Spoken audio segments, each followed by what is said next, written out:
Hello, everyone, and welcome back to the third episode of Crossroads. Today, in this episode, we have a special guest with us, Kunal. Kunal has worked for GSoC, then he has also worked for MLH, and he has contributed at various open source projects. And he also has a YouTube channel known as Code for Cause. Many other things. Kunal, just for the viewers, can you introduce yourself? Um, thanks for having me, first of all. And hello, everyone. My name is Kunal. Thank you, Guru, for the introduction. And I'm really excited for this session and to tell you all about how you can get involved in open source and what my initiative Code for Cause is all about and what all amazing things we're doing together as a community. And we have so many people joined us in just under 3 months. We have started this machine learning bootcamp. We also did a Python bootcamp, and so far more than 4,000 students have joined us. And we also have a lot of guest speakers from Google, Microsoft, from all around the world joining us and conducting webinars for us. And it has been really amazing to have these amazing speakers and everyone in the community take part and share their knowledge and learn together. So I'm really excited to be here in today's podcast. So initially, let's start about open source and all. So how did you get GSoC in first year itself? So what was your preparation?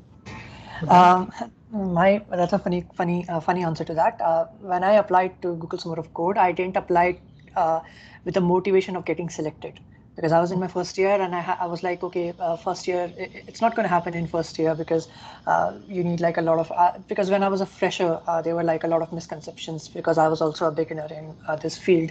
And GSoC was an overhyped term that everyone, thinks GSoC is really difficult to, if I double quote it, crack. So that is a wrong term to use, that how to crack GSoC. You don't crack it. It's not JE Advanced. The term that people are looking for is getting selected.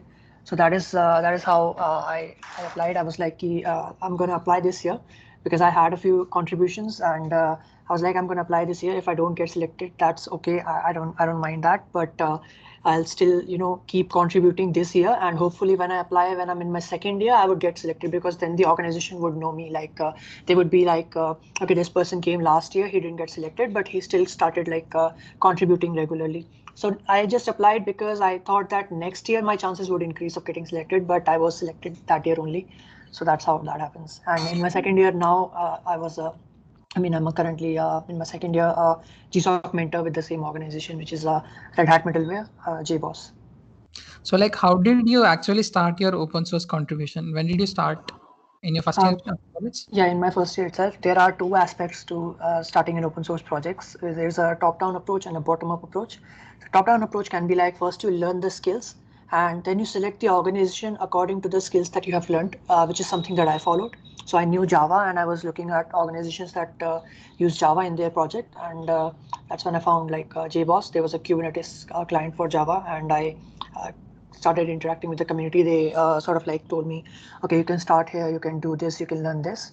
And that's how I started making contributions. The second approach can be a bottom-up approach, in which you first select the organization, and after you select the organization, you see what all skills are being used in the projects by the organization, and then you learn those skills and start contributing. So either way is fine. There's also a hybrid method that is always involved, because in open source projects there are there are going to be a lot of technologies involved in a single project. Okay, so if I pick one project of Red Hat, it's going to be Kubernetes, Docker, and networking, and Kafka, and so many other things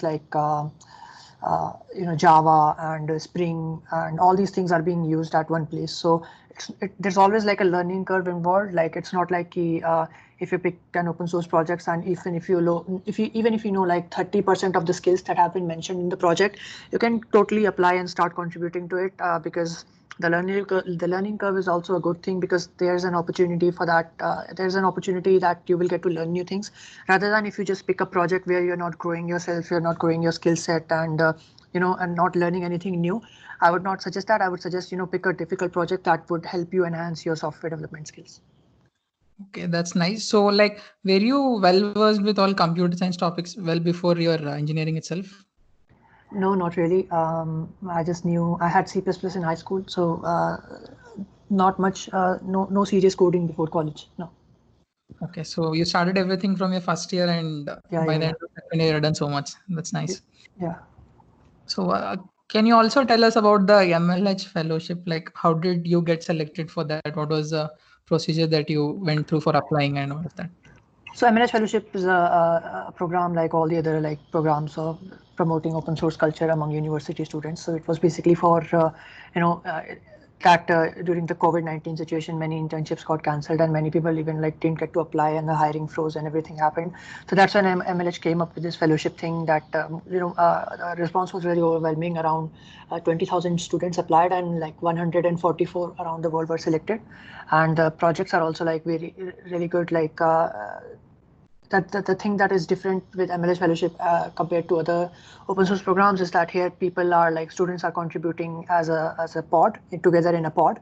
So a pod is basically a collection of 8 to 10 students, and each pod is assigned like a mentor, and each project is like given a few projects also. So my project is given projects by my pod has been given projects from Facebook.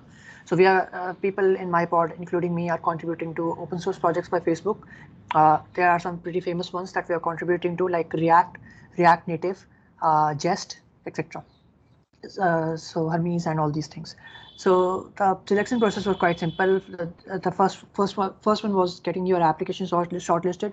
So just filling out the application, and the second one was a screening interview sort of thing. So just a informal Q&A session like why do you want to join, and what has been your experience so far, which programming languages do you like. So that was a pretty short interview.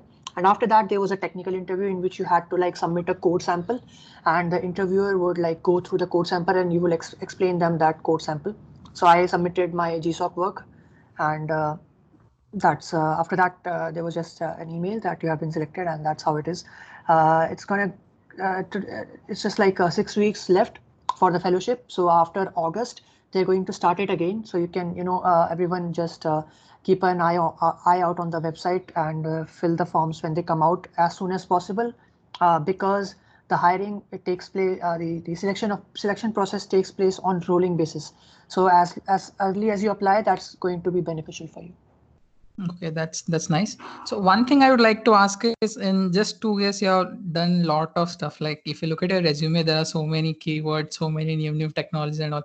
So how do you manage time with all of this? You're also having a YouTube channel. You put out videos there. You are working at so many different organizations. You're learning new stuff. So how does all this happen? Yeah, I mean, I wouldn't like suggest what I did to everyone, because everyone has a different what is it called, caliber and growth of learning, and that's completely fine. There's a thing that I believe in is called a pie-shaped learning. So when you look at a pie, the mathematical pie, so it has like two pillars and there's a horizontal line on top of it. So the two pillars like represent any two skills that you want to be comfortable in. There's a quote that I really like, that know everything about something and something about everything. So just select one or two technologies in which you just give your best, become like an expert or something. Give it all your passion and everything, but that doesn't mean that you are not aware of what is going outside that technological domain. So if I talk about that I like web development and let's say cloud cloud and a little bit of ML and like DevOps and all these things, so that doesn't mean that I don't know anything about JavaScript. That doesn't mean that I don't know anything about mobile development. I do, but only from the above. That an example for that is that I don't like that JavaScript that much. But in my MLH fellowship, I was assigned a project that used JavaScript and TypeScript. So Jest, which is an open source JavaScript testing framework by Facebook, and now I'm contributing to it. We have also made a pull request to the Facebook project, and that is all because of the pie-shaped learning. Because even if I didn't like, even if I didn't like JavaScript that much, I knew about it because of the pie-shaped learning, and now I can just mold into it. Even if I was given like a project like React Native. So I don't like mobile development that much, but since I have done mobile development, I have explored it. I can, just mold into it whenever required. So that is what I believe in, the pie-shaped learning. Just keep exploring and keep, looking into new things until you find what you are passionate about and want to go deep into that one. So that's completely okay. Explore various things. Yeah. Okay. Another thing that I would like to ask is, most of the people, they don't know what is happening. Like there are opportunities, but many of them aren't aware. So how do you think we need to keep up with that thing? Like, you got to know that many people, they don't know itself, like, okay, this competition is coming up, or there is an opening for this job. So what are your suggestions and resources that should people should keep looking at, such that they get to know that opportunities like this are there? Um, there's a term for this, like developer profiles. So Twitter is an amazing resource for all these sorts of informations. Make your profile on Twitter, be active on Twitter, follow people on Twitter, follow organization pages on Twitter. Second thing is meetup groups. So if there's like any meetup going on, you can just join meetup groups and it will send you a notification in your email. Third thing is LinkedIn. So you can be active on LinkedIn. There are many groups on LinkedIn that post about these technologies and anything that comes new in the technology and any event that is currently going on.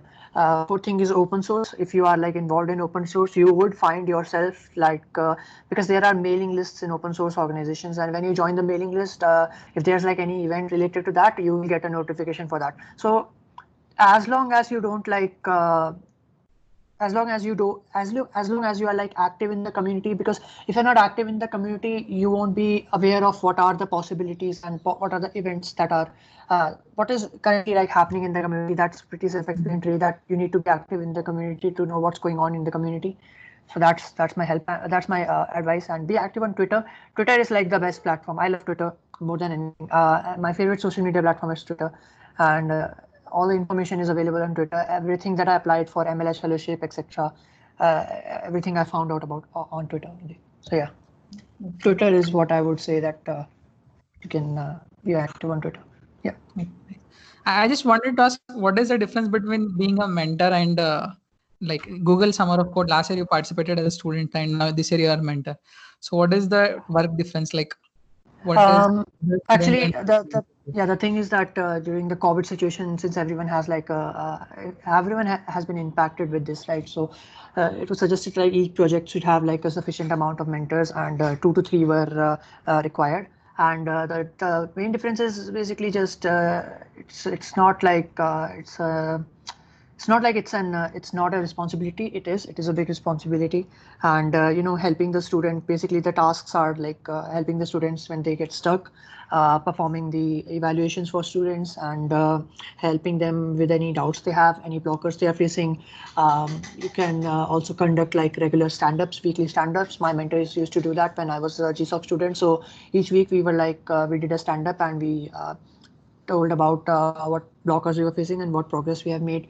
Other responsibilities include like telling the student, because the student has submitted a proposal, right? So it's your job to like make sure they make the best out of this as a learning experience, and not just contributing to the organization, because learning is what these sorts of programs are all about. Education, focusing on the education, be it MLH fellowship or Google Summer of Code. So you should make sure that your student is like also learning and engaging with the community rather than just coding in isolation. So that those are all the things that you need to work with when you're a mentor. And that has been just amazing so far. The students were like the current students, they when they started, and the project progress that they have made so far, it has been really impressive. And working with such projects like when I was a GCI mentor, which is an open source program that was started by Google. I mean, it ran for 10 years, and this year was the, I mean, 2019 was the last year for it.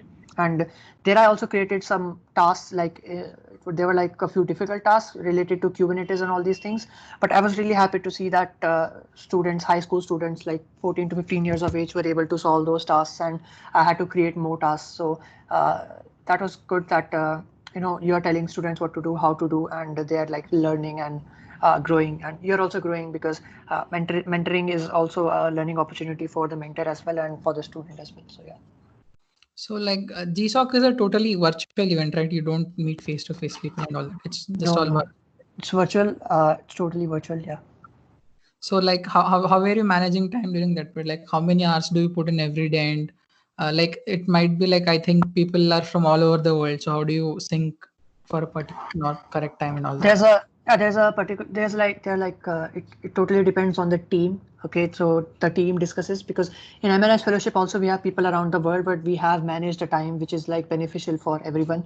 So someone wakes up like at 8 a.m. and someone has like their time there at let's say 2 p.m. So it works out in the end, and this is something that depends on the organization and the team. They need to like decide a timing, and the thing is that when you're asking doubts, so learn how to ask questions, learn how to frame questions, because if someone is like 12 hours apart from you and you just type hey, so they're going to see that hey message after 12 hours. So 12 Yeah. hours have passed, and after that they will send hey, and then after 24 hours you will reply, hey, I have been facing this error. So you asked your doubt after 24 hours. What you could have done is just send the doubt as it is. So then when they see the message, they would able to resolve it. So time difference is not that big a deal. I mean, people make use of it, and yeah, that's how it goes. So do you even attend classes and all apart from this? Like Classes, my college isn't conducting any classes right now. not So like I mean from first year and second year. How much do you study from college actually, or uh, everything? no, I don't attend classes, but that is only because my college doesn't have an attendance issue. So I'm lucky in that regards, but I don't really attend classes now.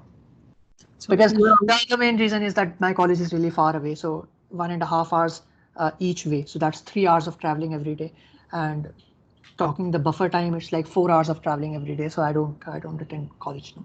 so where do you stay in? You stay in Delhi? Yeah, it's in Delhi. Yeah, IP Okay. University. Oh, so 1.5 hour going and come. Okay, that's nice. It's, You're a, also it's a, my Microsoft. college is at the edge of Delhi, so that's why it takes a long time. But I just go to give exams and assignments sometimes. So yeah. Okay, okay. You're also a Microsoft student partner, right? How has that helped you in any way? Like, has it Uh, what MSP difference has that program made? is actually the program is now over. It's like the Microsoft Student Learn program. Yeah, they So changed it. yeah, MSP also has its benefit. I mean, I conduct a lot of events. When the COVID did hit, I used to conduct a lot of events, and the Microsoft Student Partner Program helped a lot in providing resources for the crowd, like subways and swags and all these things. Plus, they also had like their summit where we got to network and meet with other people. So these summits are also nice, and also the swags, they are pretty good. It really helps us in the conducting events, and the community on Teams is also very nice. If there's like any event going on, so you get notified in the Teams channel of events, and if someone else is having an event, you can also post it on the events channel. And yeah, I mean, it's been great so far, and I'm really excited that I've been a part of this program. Yeah. So, what will your tips be for somebody who's starting totally fresh? So totally fresh as in with the Imagine program. somebody joined the college first year and they don't know Yeah. anything. Start with data structures and algorithms. Pick a language, either C++ or Java, and start learning data structures and algorithms. Give it your best. Keep practicing. Make a code forces account at first, and after you've done data structures algorithms, keep practicing. Give contests on code forces, and because regarding development, machine learning, and all these things, data structures algorithms in development also play a very important role. Don't skip it. After that, when you're comfortable with like data structures algorithms in your first semester or something like that, from the second semester you can start with development, be that mobile or development, or mobile development, web development, or just cloud, Kubernetes, DevOps, cloud native, anything you like. So pick a lane, see what you're interested in. Uh, do development for a few months, and then make projects, attend community events, go to events, attend hackathons, attend programming competitions, explore, go to various colleges, and then after you have a few after you have like a basic idea and a basic knowledge of your tech stack, start contributing to open source related to that project, and then just go with it. Yeah. Okay, that's nice. So, apart from this, what else do you do? Other hobbies and all, anything? Hobbies, mein, I play video games. I go live on YouTube sometimes, where we have this hangout sessions where I play video games or do live coding, and people ask their questions, random questions, anything. So I play video games, and I watch movies and music, and that's it. Not much going on currently. Yeah. Some extracurricular. Are you more of like a Podcasts, yeah. I competitive listen. program- I listen to podcasts a lot. Yeah, So yeah. that's nice. Yeah. Like, are you more of like a competitive programming person, or you do much more of development? For computer programming is for me is like I just want to like be able to crack the interviews. Let's say just that, and it's not something like I want to be the top programmer, be the like win ICPC regionals or grand finale. I don't want that. I'm just as long as I can like as long as I'm like able to solve the interview problems, that's fine by me. I don't really. I'm not into the rankings and all these things. I just practice and do questions on lead code company wise, so that Okay. when I'm applying to a company and my interview is going on, that I'm able to solve those questions. So yeah. Okay, that's nice to hear. And any good projects that you have worked on that you'd like to share, like which has been your best project till now, apart from GSoC and MLH? Apart from GSoC and MLH, I worked on a lot of machine learning projects. So people, I mean, I taught this invisible cloak project Yeah, I've seen that. on my YouTube webinar, and when I woke up, I had like 200 notifications that everyone was building it. So that was a fun project. And other than that, there's a Quarkus, and Kubernetes is one of my favorite projects. Kubernetes is also open source. People can contribute to it. Other than that, a really cool, fun open source project is TensorFlow.js. So we had a webinar on that yesterday where we had senior developer advocate of TensorFlow.js from Google Research, and he explained it in quite an amazing way. And Jason, he told us about so many good things that people can use machine learning in the web with. And we also had a demo, so you can check out the YouTube channel Code for Cause, and you can just put the link to that in the description, and people can check that Yeah, out. I also watched that yesterday. That was very nice. Yeah, it was an amazing webinar. Yeah. So, how many people together are working for Code for Cause? Like, I saw you and one of your friends, somebody else was there. We have like in the core team we have like 5 to 6 people. So there are like a few who manage the posters and all these things. A few are mentors like me, Anushya, Ekta, Ganga, Didi, and we just there are few mentors, and there's like also people from various colleges, around 30 people from all over different parts of India, who help share about this initiative, and who help us in reaching more people, helping more students, and it's been great so far. That is about the team for now. Yeah. So, We're like, also like, if anyone wants to join, they're more than happy to. yeah, More than happy. You can, if you want to conduct any webinars, if you want to take any workshop, just feel free to ping me, and we can get that. Because many Microsoft student partners have also volunteered for us, and that's been great. when did you start this Code for Cause It's been three organization? months, 2 to 3 months only, and we have like more than 3,000 subscribers, and it's been going great. So I started it just because people to share something so that people can learn during the lockdown, focusing more on the hands-on skills rather than the theoretical part. So in any webinar we do, we make sure that there are like a lot of projects related to what people have learned. Be that the Python webinar or the machine learning webinars. So that is the main focus of the bootcamp here. Okay, that's nice. Another thing that I would like to ask is many students, what they do is they start machine learning and all in the first year itself. They just learn a coding language and start machine learning. And many of them, they don't know which exact sources to look to if they want to start machine learning. So, what would you suggest? Like, which are the good sources that they can rely upon to start? And when is the correct time to start? When we did not have the boot camp, I used to watch like Andrew NG. It's a great resource, and there's a Stanford course on Coursera. You can audit it for free. That is also amazing.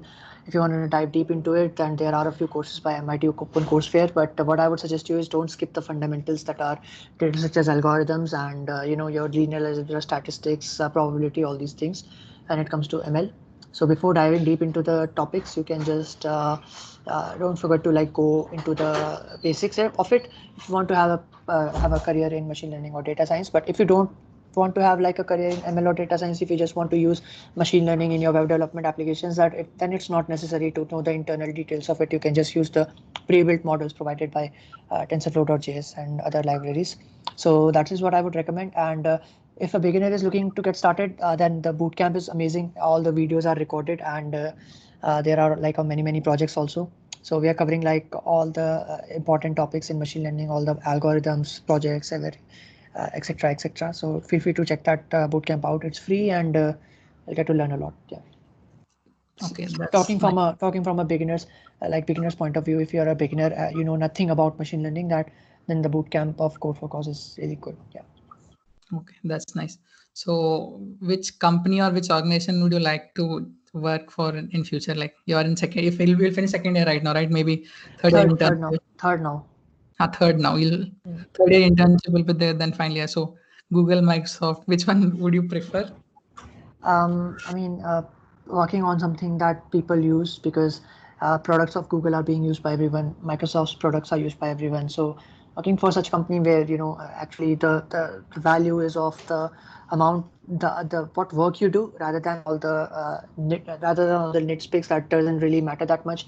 And because in these companies there's like a flexibility of you can like work on anything you like, Yeah. explore all the things that you want to learn, and there's already like so much opportunities at these companies to grow yourself as a person and developer, learn new things, work on projects you're excited about, make an impact in the world. So working with this or something like this would be amazing.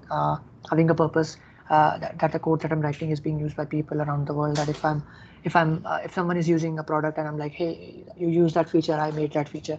So that would be amazing, rather than just working for a company that uh, you know um, where I don't get to explore as much and apply my skills into what I really want and help people. So that's what I would prefer. Yeah, that's nice. One last question, like what is the motivation behind doing all? How do you keep yourself motivated? How do you like actually do all of this together at a time? The motivation is like I like doing it. I don't. It's not like I feel burnout. So it's not like studying. It's more like learning. So it's not like I'm getting bored of it. So as long as you're like, because people who like gaming, they can game for like all entire day. So why don't they get tired? So it's the same thing with me. I don't. I like exploring and building things. That is why. And you just have to have your motivation. Like you also, I mean, everyone needs a good internship, but everyone needs a good job, and for that you need to study. So that is what the motivation is. And the open source, regarding the open source motivation, is the community, which has been a big motivation. That the project that I work with are really popular in the real world, and everyone is like using it. The project that I worked on was mentioned at KubeCon, and it felt good that the code that I'm writing is out there being used by people. So that is the feeling that everyone can get once your pull request is merged into the open source projects you like. So that when your pull request is merged, you'll get that feeling yourself. Yeah. It's like a dopamine rush once your pull request gets merged. Yeah. Yeah, Exactly. yeah, that's nice. It was nice talking to you. I think you covered in depth about what is GSoC, MLH, how to contribute to open source, about your projects that you have done, code for cause.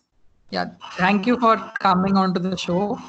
I'll share all the links that you have mentioned, like your the Code for Code YouTube channel or your LinkedIn and all. If somebody wants, they can contact you or ask any Yeah. doubts if you have. Yeah, Yeah. that's it. Thanks. I Thanks. I don't yeah, I don't check LinkedIn that much. Feel free to add me on Twitter. I'm more active on Twitter. Yeah. I'll also send put your Twitter Okay. link in the description. Yeah. Yeah, Thanks for thanks. having me. It was great asking all these questions. It was great answering them, and hope to do it again sometime in the future, collaborate or something. Yeah. Yeah, thanks for coming on to the show.